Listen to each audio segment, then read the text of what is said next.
that's true. Naked Palpatine. Oh, you pick that one. Fresh out of the clone tank, nude Palpatine is my Well, that's the first thing I think of when you say Dark Empire Palpatine.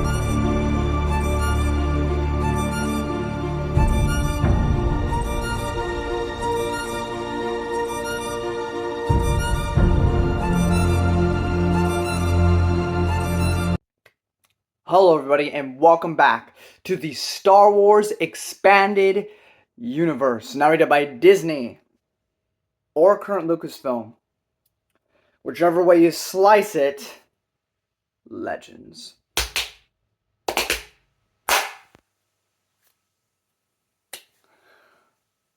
Today I have for you Chronologically, the final novel in the Star Wars Expanded Universe.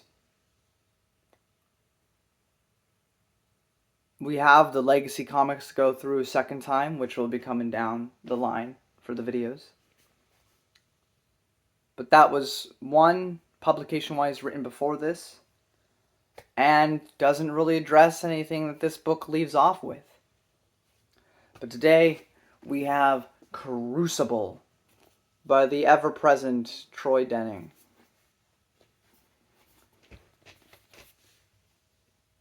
This book was written to be a transition piece. Sure, since New Jedi Order onward, the children and the offspring, and even not children, even if we're not talking blood, just the legacy of Luke and Han and Leia and the new Jedi Order really came to fruition. However, Han, Luke, and Leia continue to be center key players in all of these stories moving forward. So while we had new characters to love that were main characters, they weren't the absolute focal point. There were times where it did focus on them, but it was still the adventures of Han, Luke, and Leia with an extension of their family, and so on and so forth. This book was written, what was it? Sometime, it was like 2013 or 2000, I forget exactly when, but it would have been closer to the buyout, if not already. If not, they were already in the works for it. I don't know. But this was meant to be a transition piece, meaning that after this, like, Han, Luke, and Leia might show up for a big key event in the future, but outside of that, moving forward, they would stop being characters. Like, it would fall to new characters, and Ben, who's at this point 18, 19, so he's becoming an adult, so focus more on him, focus more on Jaina, but actually have her be a focal point completely and utterly, and other characters. They introduced Omad Kaig, this new character we'll get into, who seemed like he was being set up to be the next Han Solo, kind of. But they really wanted to put Han, Luke, and Leia basically into retirement. I mean, not completely. They, again, you could always throw them back in for a big Avengers moment where at the big finale they come back to help out with whatever. But for all intents and purposes, they were gonna stay on the sidelines. Even if things got a little rough, they weren't gonna come intervene in every affair. They're gonna let it be to the next generation to handle it. And this book does a really good job of emphasizing the transition. I feel like this book does. It feels like the Del Rey era, where it's still continuing plot points, because the whole thing of the Del Rey era, the first time through, we had the Hando and Lando books, but then Bantam bought the rights. Or I don't know about bought the rights. They had the rights, they were making the books. And then it went back to Del Rey, and then we had the 19-book series New Jedi Order, and then we had Darkness, and then we had Legacy of the Force, and a couple books in between, and then Fate of the Jedi, so it's just like big, long story arcs. But this book does a good job of feeling like that, where it's continuing off of that, but at the same time feeling very Bantam. And, dealing with a lot of weird things, a lot of weird concepts, but also just being kind of like a fun adventure that, there are some lingering plot threads that you'll be a bit confused about if you haven't read the other books, but at the same time, it's kind of like this fun one-off adventure. I felt like it was a good mix between a Bantam era and a Del Rey sort of read, which a lot of people, um, love the Bantam era. There's also people who aren't as fond as the Bantam era. Um, I find a lot of charm to it. I recognize that the Bantam era is imperfect. There's a lot of weird stuff to it, and only a few legitimately like perfect or really good works in there. Like like of course everybody mentions the Thrawn trilogy. Hand of Thrawn, despite what I feel is pacing issues, I mean it's written well. Um,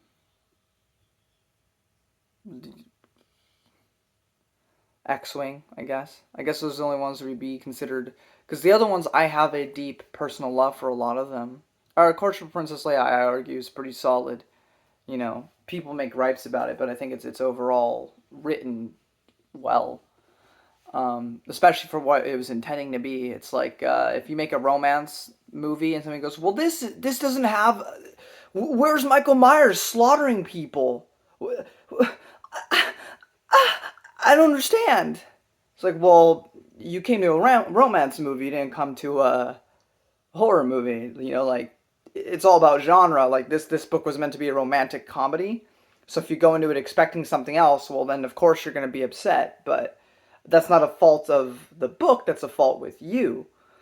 So it's all about that. Now, if you go to a horror movie and it's funny or it's romantic, then yeah, you have a legitimate complaint to make. But it all depends on the intention of the creators behind it, what it was meant to be. And that's a whole other tangent.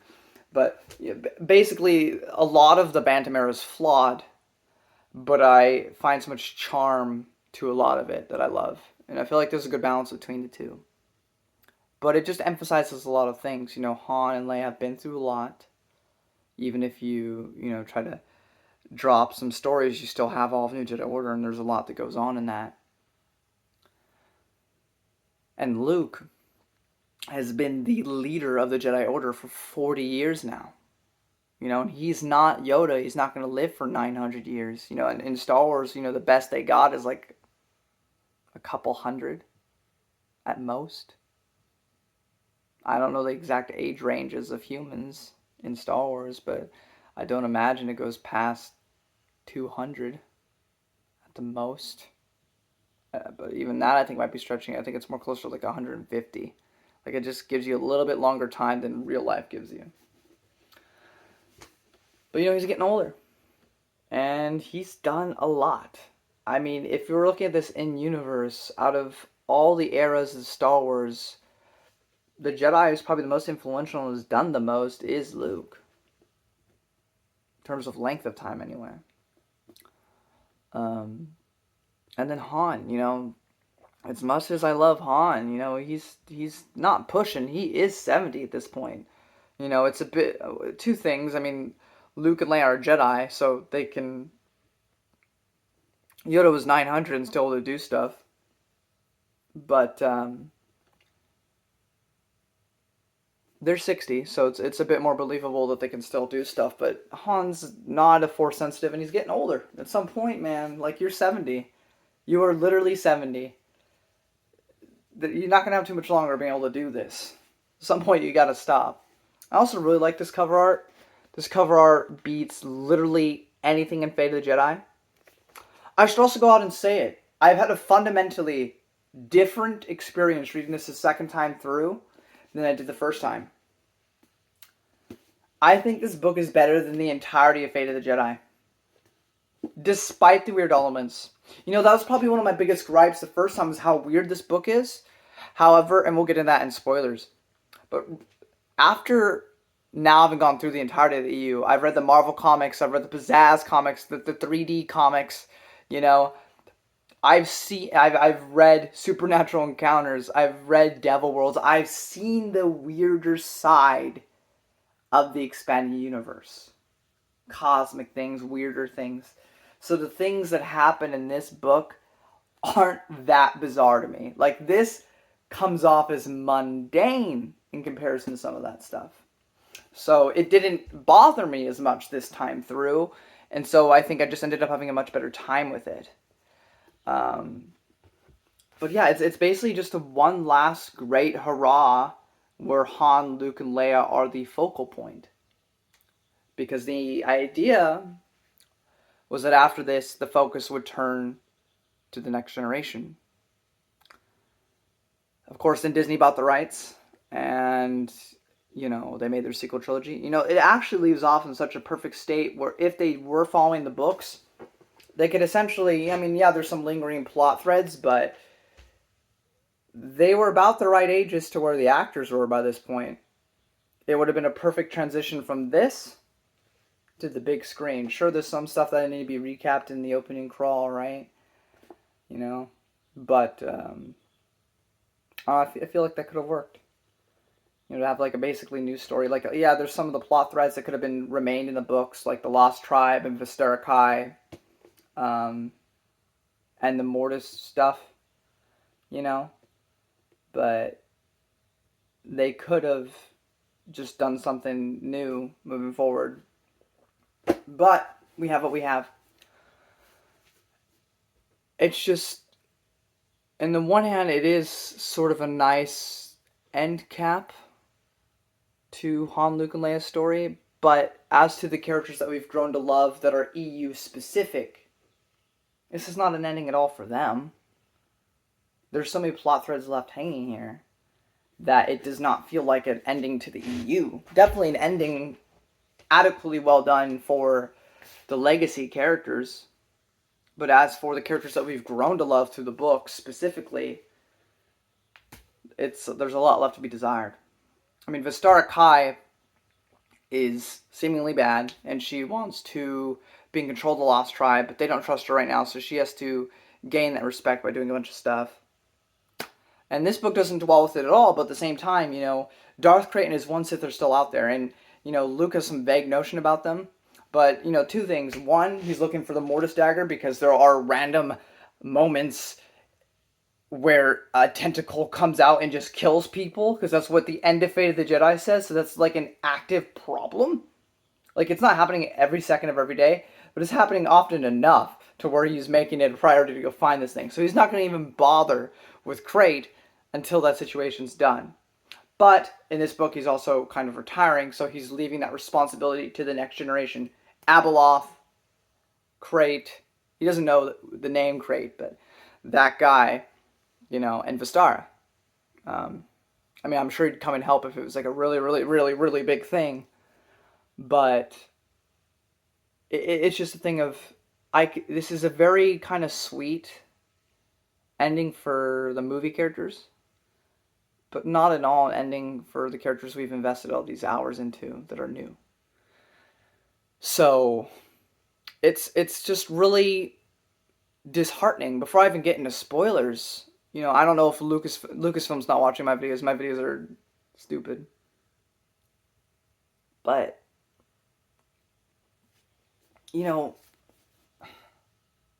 this just isn't an ending. I don't need the EU to go on forever. And I'm happy that people are enjoying the new shows. With Andor, Book of Boba Fett, Kenobi, the Mandalorian, the Bad Batch, the Tales of the Empire, Tales of the Jedi, the Acolyte, whatever, people are enjoying these things, all the power to them. But, I don't watch it.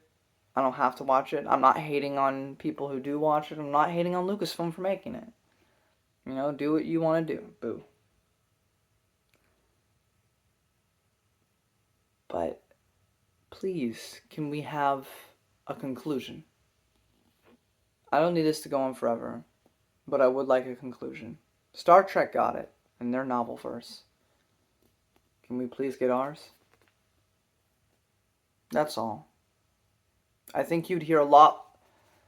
There's going to be people complain no matter what. They're going to complain that the EU sucked since 2008, since 2001, since 1999 when Phantom Menace came out. People loved it. There's people that argue that the EU has sucked since the Bantam era ended. Like, they just don't like anything post Hand of Thrawn. Different strokes, different folks. It all depends on perspective.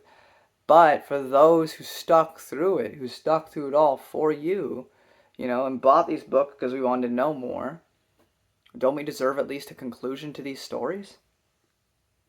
You know, you'd hear a lot less complaints from fans if it just had an ending. You know, then most fans, you know, even if we wanted more stories, we'd be at peace. Because at least we'd have an ending, officially. But that being said, overall, there's some weird stuff to this book that we'll get into in spoilers, but none of it this second time through was enough to ruin my enjoyment. And you know, I just want to emphasize again, like I'm not the biggest fan of Vader the Jedi. I think I made that abundantly clear throughout my reviews, and I think I explained myself adequately well. But no matter what about that, even if I hated this book, I'd still want to see a conclusion because I invested all this time, you know? And at the same time, I'm really glad I read this one. I really enjoyed it, or a lot more than I remembered enjoying it the first time. And I'm glad the EU existed. I'm glad it became a thing. I'm so thankful for those Marvel comic writers and the newspaper strip writers like Randy Stradley and what's his name? Not Randy Stradley. I mean, he's great. I'm just working on the name right now, but he did the classic Star Wars. And, you know, then we move on to, you know, what we know as the normal parts of the EU now was the Thrawn trilogy onward. Like, the EU kept Star Wars alive, you know. It was a thing of... Return of the Jedi ended in, like, what, 81? A lot of things came out in the 80s. There's a lot of good movies in the 80s and the 90s and different sci-fi franchises. And we had Star Trek peaking out in the 90s with The Next Generation, Deep Space Nine, Voyager.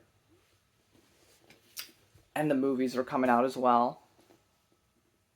You know, like, Star Wars had 3 movies and it was kind of dying off. You know, they had Ewok comics and Ewok shows and Ewok movies and a droid show and some comics and stuff, but only the diehard fans were reading it. No one really cared. I mean, I really don't think Star Wars would be where it's at today with all these Disney Plus shows if not for the EU. And it was the fans who kept it alive. You know, and it generated enough hype and kept people invested long enough so that way George can make his prequels. And regardless how you feel about that, that generated so much hype and made a whole bunch of great books. I mean, pretty much everyone who reads Darth Plagueis, whether they hate the prequels or not, agreed that Darth Plagueis is a masterpiece. So, you know.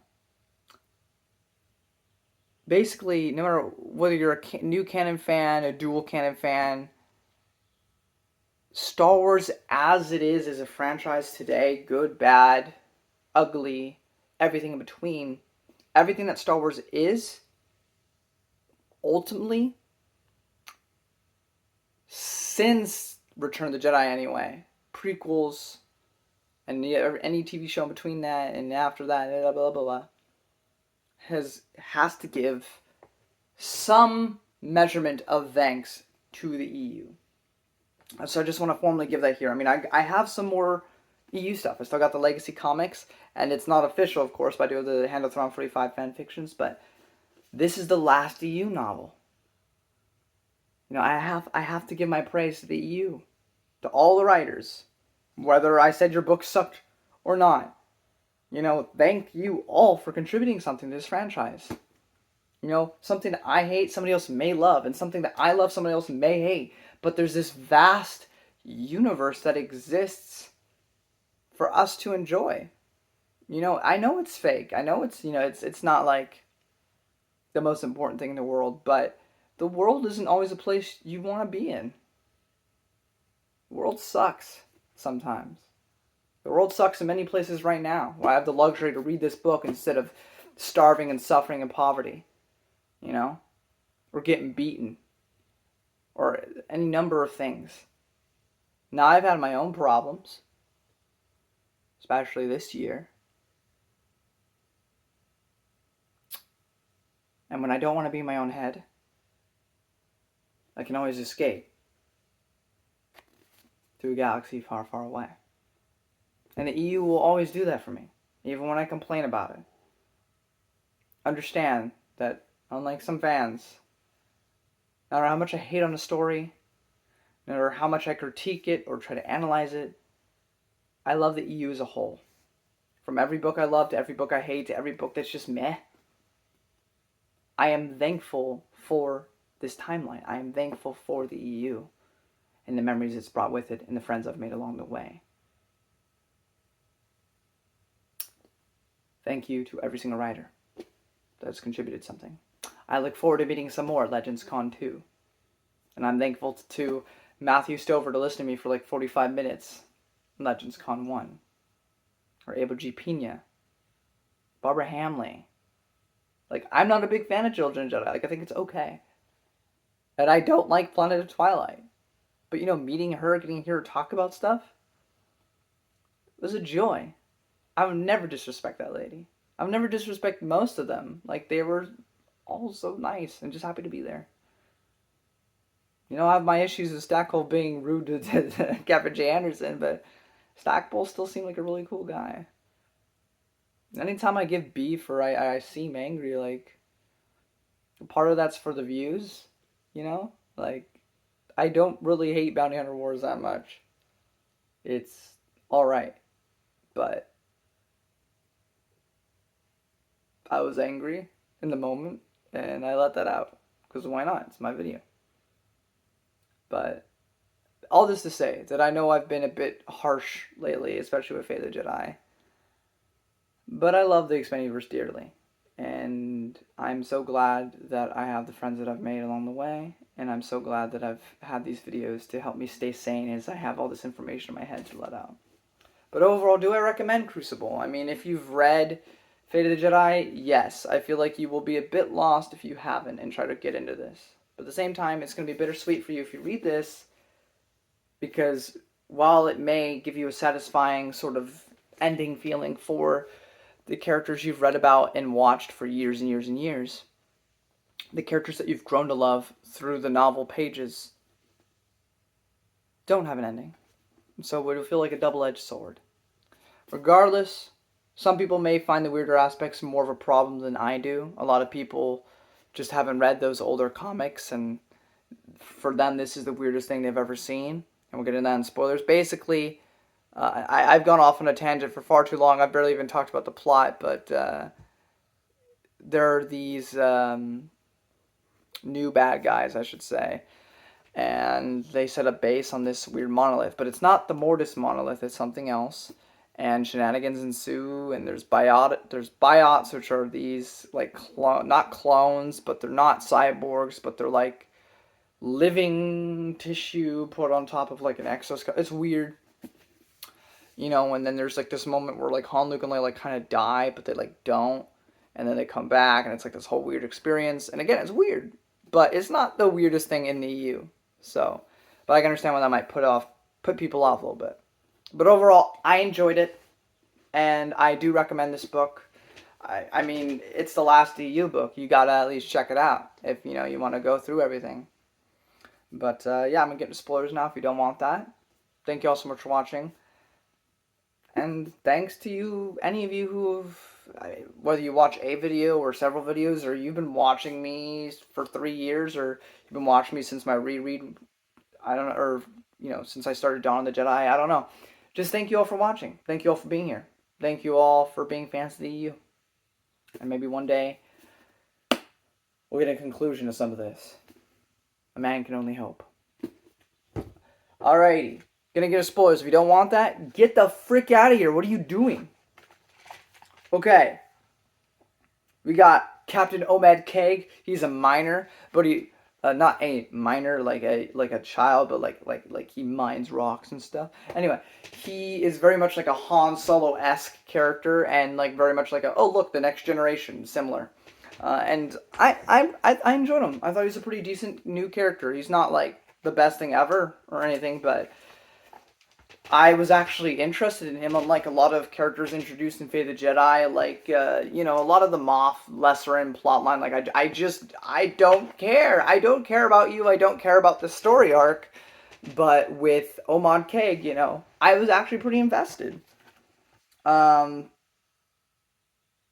have this opening scene where they're at the Jedi Academy, And there's this Tagorian, which I also thought was just cool off the bat because Tagorians are from the Paradise Snare Han Solo book by A.C. Crispin. So it was cool to see one.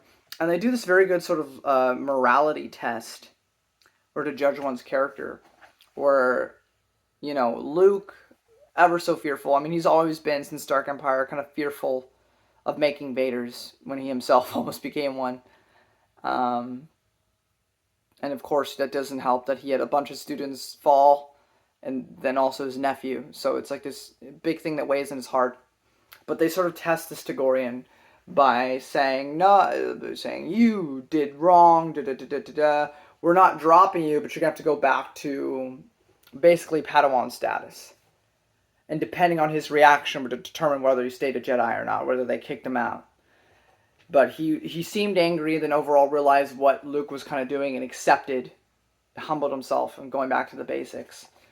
And I just thought it was a really clever way of like kind of doing that for a student. I think it's a good way of going about it moving forward. It's like testing them, seeing how they respond to situations, and not maybe giving a second chance, but not giving a third. Like, hey, you get this second chance. If you start acting like this again and you're not remorseful about it, then you can leave the school. You don't need to be here because we don't need to make more bad things. So bye-bye. But that's not what happened. He humbled himself, and it was a good scene. I already mentioned that Luke and Leia are now 60, and Han's 70, like, and Lando, because Han and Lando are about the same age. So these people are old, man. They gotta drop it at some point. Also, surprisingly, there's a lot of world building in this book. It's like, as this is a transition piece to kind of this new era for books moving forward that we're not going to get because the EU was discontinued, there's a lot of not just political things, but like new additions to lore that aren't like harmful to it, just like adding upon the world things we didn't know. What are the state of affairs currently in the galaxy? And all that was actually really well done. And I was like, whoa, this is great. Like, I'm actually interested to see what the galaxy is going to be looking like moving forward. Not that we'll know, but it was cool. I was surprised. We have Dana, who's this new character. She's this biot. Biots are weird. There's this whole thing with this new evil company, which is trying to gain a foothold in the entire galaxy. And these two guys who want to take over and stuff. Not the world or anything, but they want to have control of multiple corporations and whatnot, and make it kind of like a cyberpunk setting, I guess, but across the universe. And so, what am I trying to say here? But they've been making these biop things, which are, there's like an exoskeleton that's like a robot, sort of, kind of, but the tissue that surrounds it is like an actual organic living thing, which is kind of weird. But she's an interesting character.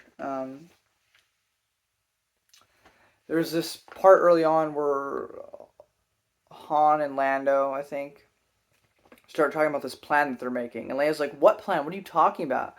And they keep just like nodding their heads, like, "Yeah, that's good." And she's like, "What in the blaze? What are you talking about? What do you mean?" And it was a little scene, but it was pretty funny, actually. Murtagev returns. Murtagev is, of course, Boba Fett's granddaughter. She's working with the villains of this book.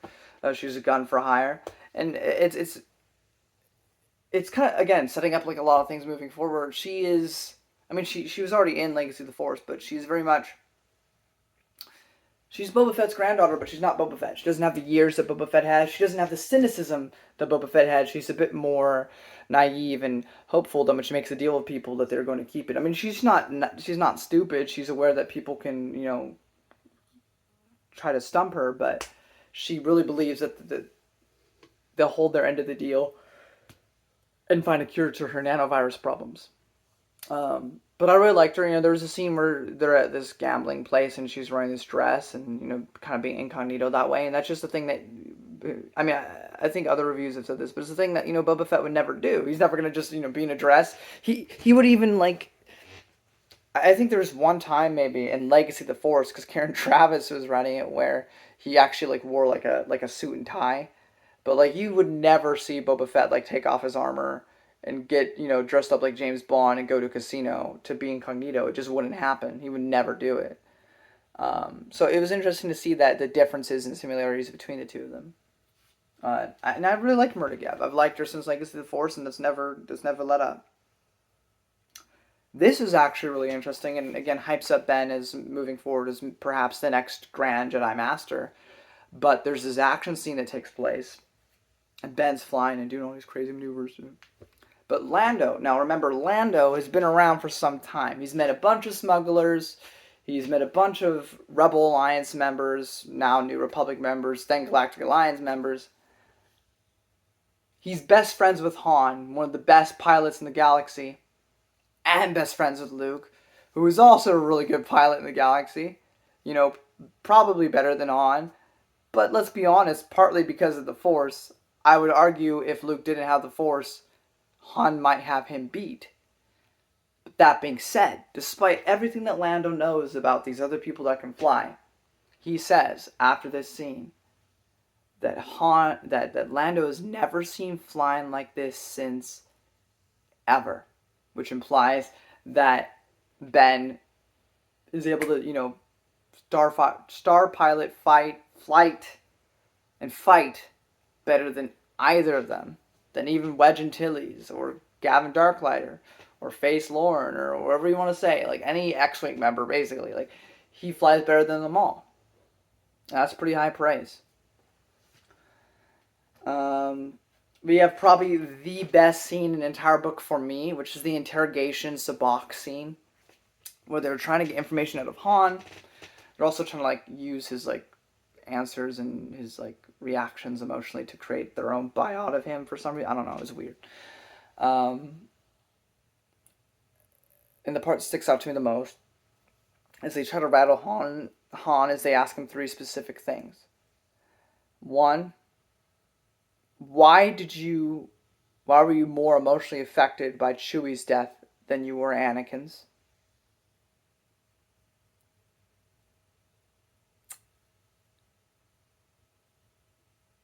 Why did you feel more,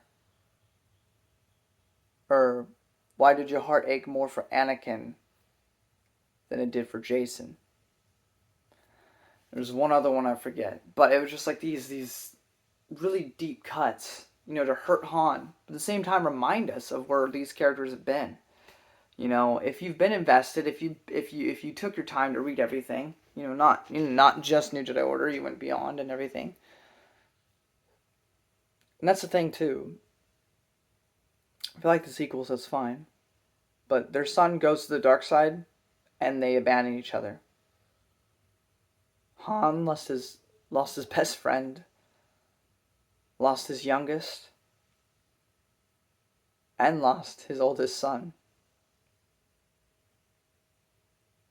And through all of that, despite the complications he had during New Jedi Order, he remains faithful to his wife. True husband material right there. But it was just a really good scene, and it's probably my favorite scene of the entire book. Moving forward. What the fudge? Oh, I wrote upside down. That's disgusting. Oopsie doopsie. So the interesting thing about the monolith that they go to in this book. Oh, I should also mention, the Star Kai's there. She's also working with these bad guys because she's trying to gain favor with the Lost Tribe because they're not happy with her either. Which, again, makes things even more complicated than I remembered. I thought she was in charge of the Lost Tribe, but no. There's the Lost Tribe scrambling, doing their own thing with what's left. There's the Star Kai doing her own thing in the corner. There's Abeloth's tentacle coming out of thin air and killing people every once in a while, as she garners strength or whatever. And then there's Crate. So you have 4 different things, and then if you include some of the things that they're kind of setting up, like the slave revolts and stuff going on in this book, you have potentially 6 things going on in this time period that just aren't resolved ever. What? But yeah, so this monolith can seemingly give people who don't use the Force the ability to use it. Now, it doesn't go into details or anything, but that's really interesting. Like, does it give them more midichlorians? Right? Like, it is fascinating to have a sort of ancient thing that can grant you access to the Force if you didn't have it before. It's great because, of course, the Force surrounds us, it binds us, it has everyone, but only some people can use it, depending on your midichlorian count, which is not a contradiction. It's just like actually expanding upon the lore, making it make sense. But people don't use their brain; they just like to complain about what they think Star Wars should be. But it was really cool. It was actually really interesting to ponder that and see the implications of what that could mean for the future. Of course, they messed with the facility afterwards, so I don't even know if anybody will be able to use it afterwards. But yeah, the weirdness is a bit off-putting. They make a buyout of Leia, and she's Return of the Jedi Leia. So then that's a whole thing. Also, Han, Leia, Luke seemingly die, but they come back to life. Leia starts off as like Return of the Jedi age again, and Han has to remind her about like all the events of the EU till she turns back to her proper age. It's weird, They were also seemingly in there for several years, but it was only like a couple hours for the main characters because Han had like his stomach like blast open, but it like healed, and there's like a scar mark, but it looks like it's like years old, even though it's only been a few hours. So like a bunch of weird time stuff like that, and it gets a bit confusing, and it is weird, and I can see why that would be off-putting, but at the same time, for me, I've seen a lot weirder stuff, and the second time through, it was more interesting to me than confusing this time through. So I don't know, I enjoyed it the second time through. It was interesting to me, actually. And then the ending, it's this really sweet kind of send off for the three of them, and it was just nice, to have them all sitting there and be happy, and they've kind of not had happiness for such a long time. That's nice to kind of have that. At the same time, damn it, I want to know what happens with Astara. I want to know what happens with Ben. I want to see if it truly is Jaina who helps Fel create the Fel Knights. Like I want to see that. I want to see how that all works, how it all functions. Why doesn't Luke stop Crate? Why doesn't anybody else stop Crate? I'm sure he would have told somebody, probably Jaina, about it, or Ben. I don't know. There's so many questions left unanswered that I just want to be finished. But overall, yeah, those are my thoughts. This has been my journey through the expanding universe. I got a little bit left. I got, the Legacy comics, but after that, I've done it all. Second time through in chronological order. As Matt says, as best I know how. But that's it, guys. Thank you all so much for watching. If you enjoyed my video, give it a thumbs up, sharing episode a ton. And I'll see you when we review The Hand of Thrawn 45 fan fictions. Till then, guys, may the Force be with you.